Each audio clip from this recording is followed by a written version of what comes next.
Guys, buckle your seatbelts, and if you're Gino, grab your hat because we have a lot to unpack talking about the first part of the 90-day The Last Resort Season 2 tell-all. This was definitely a tell-all for the books that I will not forget, and I had to do a double take numerous times to make sure I was still watching TLC and not Zeus Network. So it starts off with all the boys are there hanging out and they're backstage getting ready, and they have all the girls together, and then they all go out on stage and they decide to separate them with the boys on one side and the women on another. And I actually think that was probably the best option because I just feel like certain people like Jasmine and Gino, they probably didn't want to sit next to each other.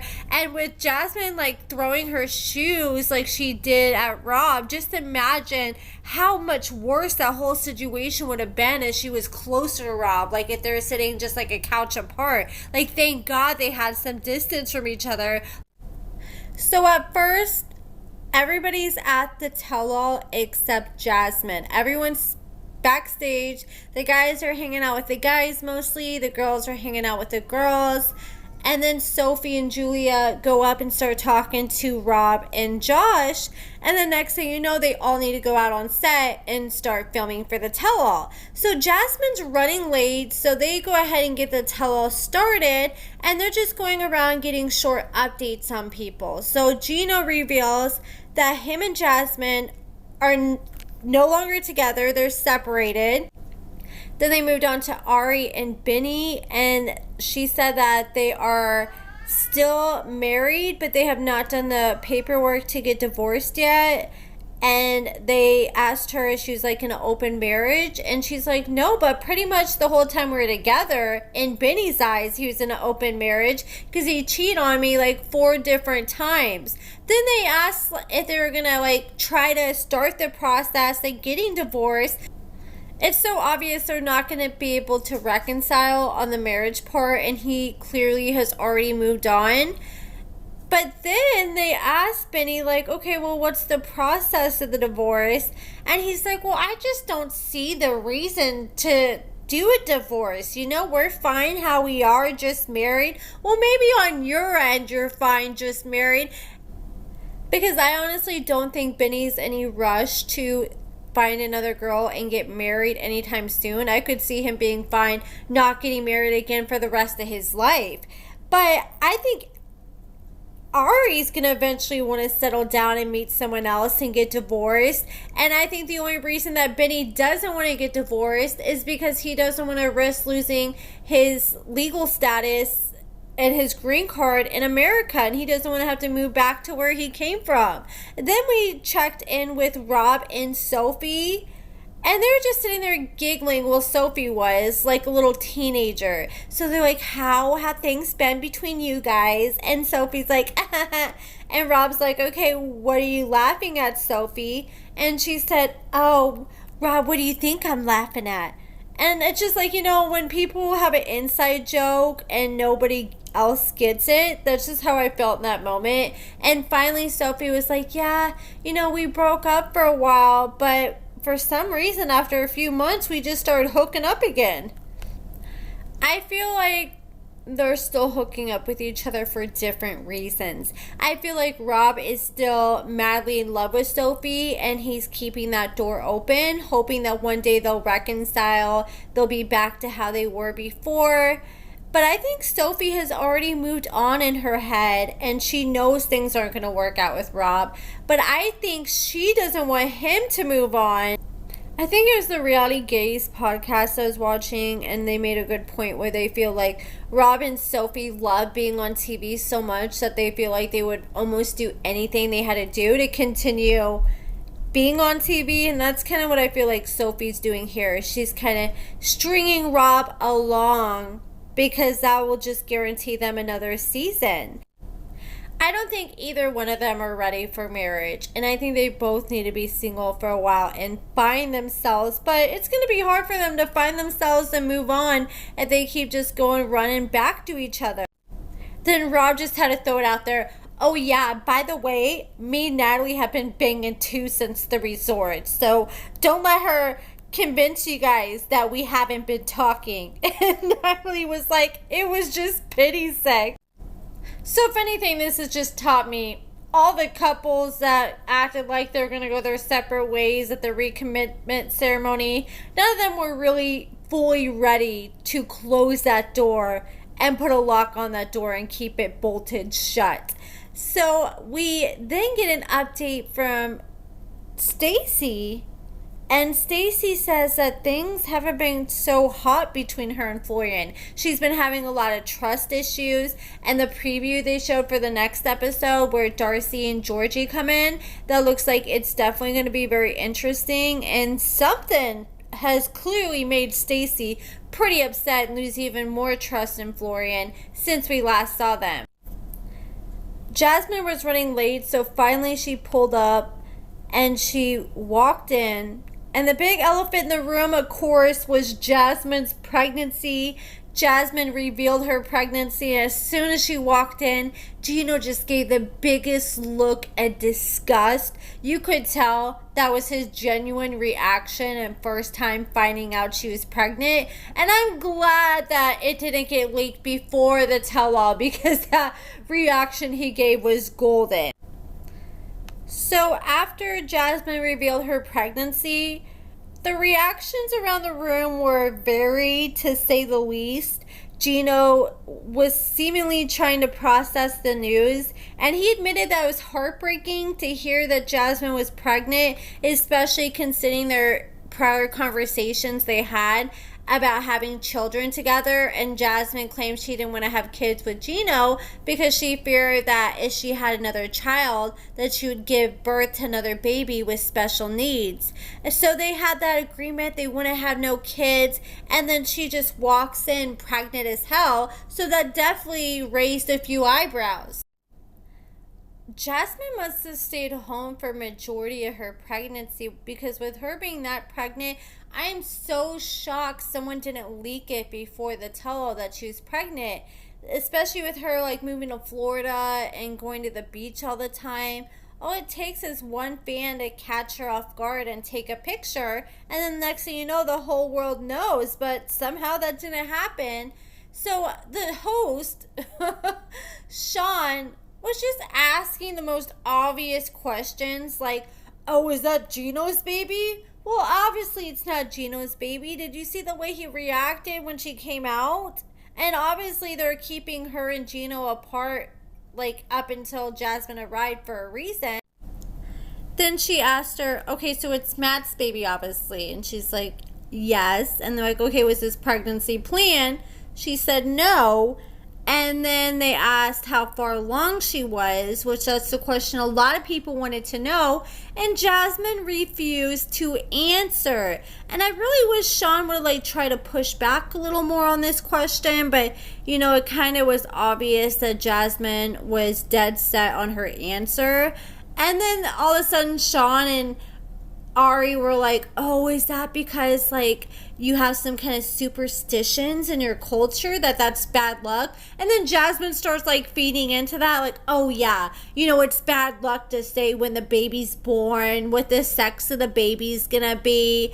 But a lot of people think the real tea is she doesn't want to explain the due date because they feel like it's going to overlap with her and Gino's marriage and before Gino agreed to the open marriage. And I'm not going to lie, at first I kind of was leaning into the idea that maybe she was pregnant on the Last Resort.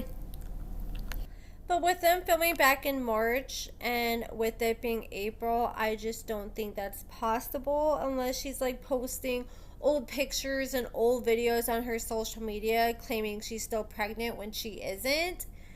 But I think the real reason why she doesn't want to admit the timeline is because she knows it's not going to make her look the best, admitting to like, yes, we were raw dogging it 1 month into hooking up and being together.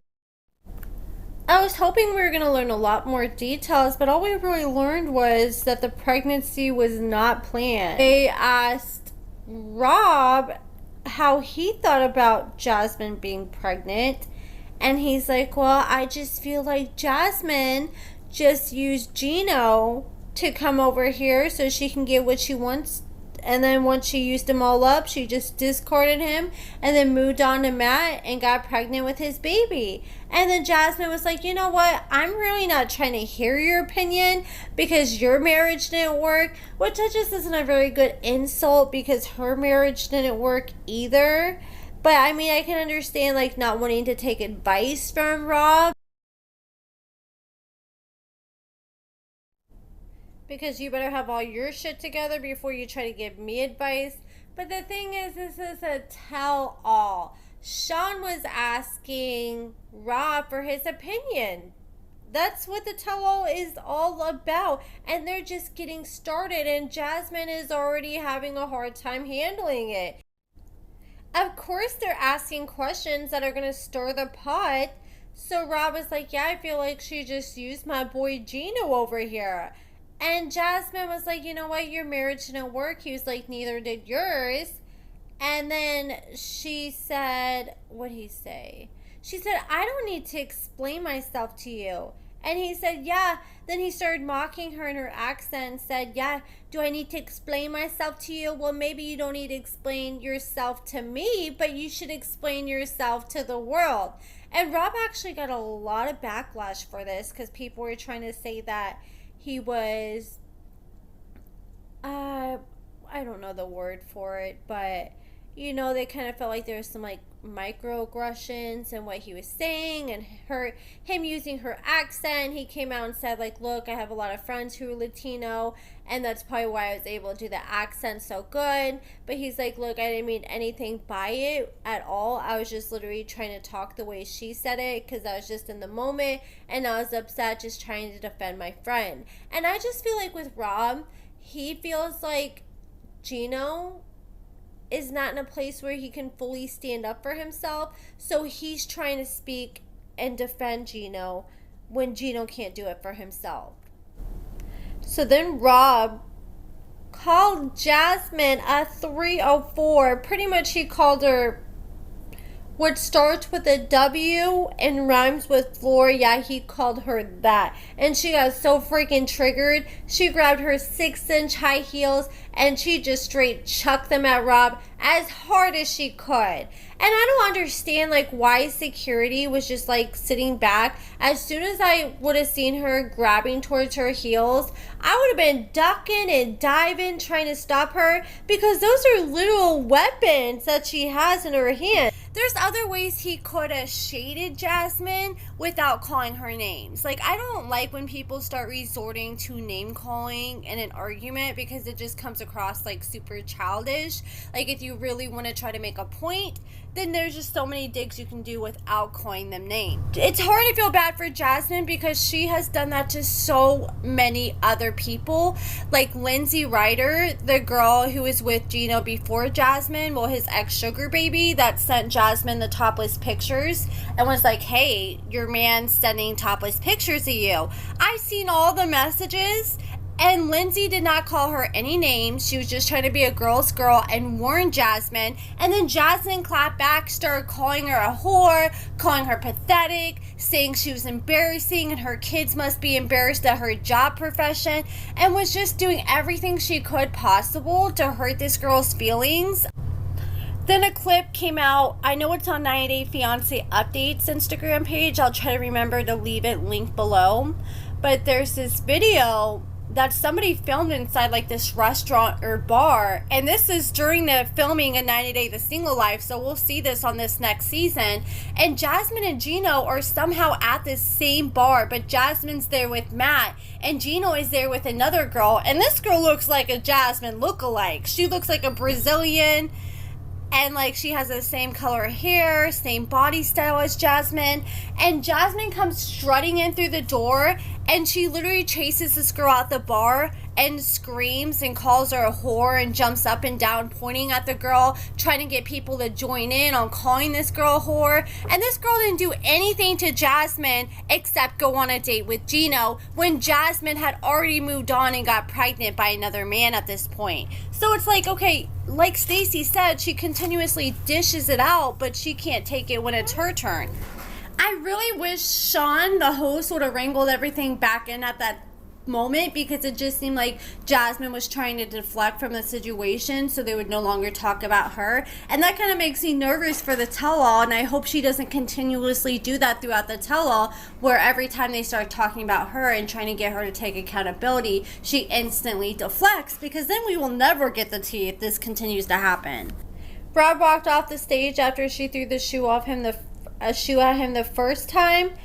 Then he came back on the stage, said something else to her. She got mad and she took her other shoe off and chucked it at Rob. So then Rob grabbed it and then he sat there and went running with it. He tried to break it and he couldn't break it, so you can tell that those are some expensive heels that Jasmine had on. So then he's like, well, anybody got a lighter? And when he couldn't find a lighter, he decided to just go running out a side door and just chuck that freaking heel over on top of the next building. And then he started to talk with all the boys in the back, Gino, Josh, and Florian, and they're just all dragging the hell out of Jasmine. Gino's sitting there side-eyeing the camera saying, yeah, Jasmine's a hoe, Jasmine's a hoe. And then Rob's talking about, yeah, F Jasmine, F Matt, and F that baby. Which is the thing. I'm like, okay, Rob, you lost me there when you said F the baby. Don't bring the poor baby into it. All the boys were sitting there in the back hyping up Rob every time he said something. He's like, Jasmine's a hoe. And they're like, yeah. He's like, F Jasmine. They're like, yeah. F Matt. And they're like, yeah. And then he's like, F the baby. And then everybody just got quiet because nobody was about to co-sign that once Rob said that. So finally, they're like, okay, guys, we got to get this tell-all on the road. Like, here we are. And I heard, like, the tell-all is like a 16-hour day. They're literally filming from the crack of dawn until nighttime.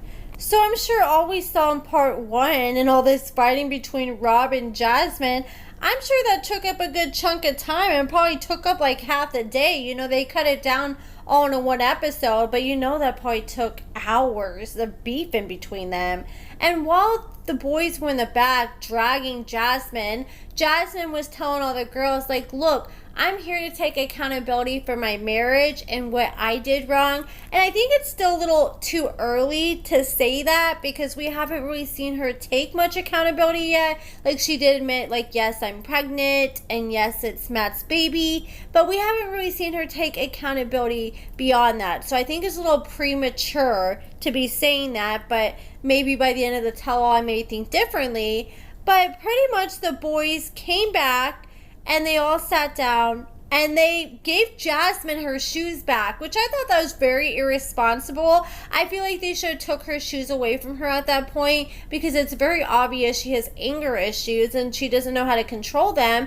And she's just so lucky. She could have stabbed somebody's eye out. She could have stabbed somebody in the throat with those heels and could have seriously injured somebody. And so they're like, if anybody throws anything else, you're getting thrown out. And they had to warn everybody to stop using explicit language. And they don't ever do that. So you know it's serious when they're sitting there threatening to kick the folks out over things they said. I mean, they didn't even warn Angela when she was flashing her titties to every camera during that one tell-all when she flipped out after she just got her boob job done. So they all come back onto the stage and things finally settle down.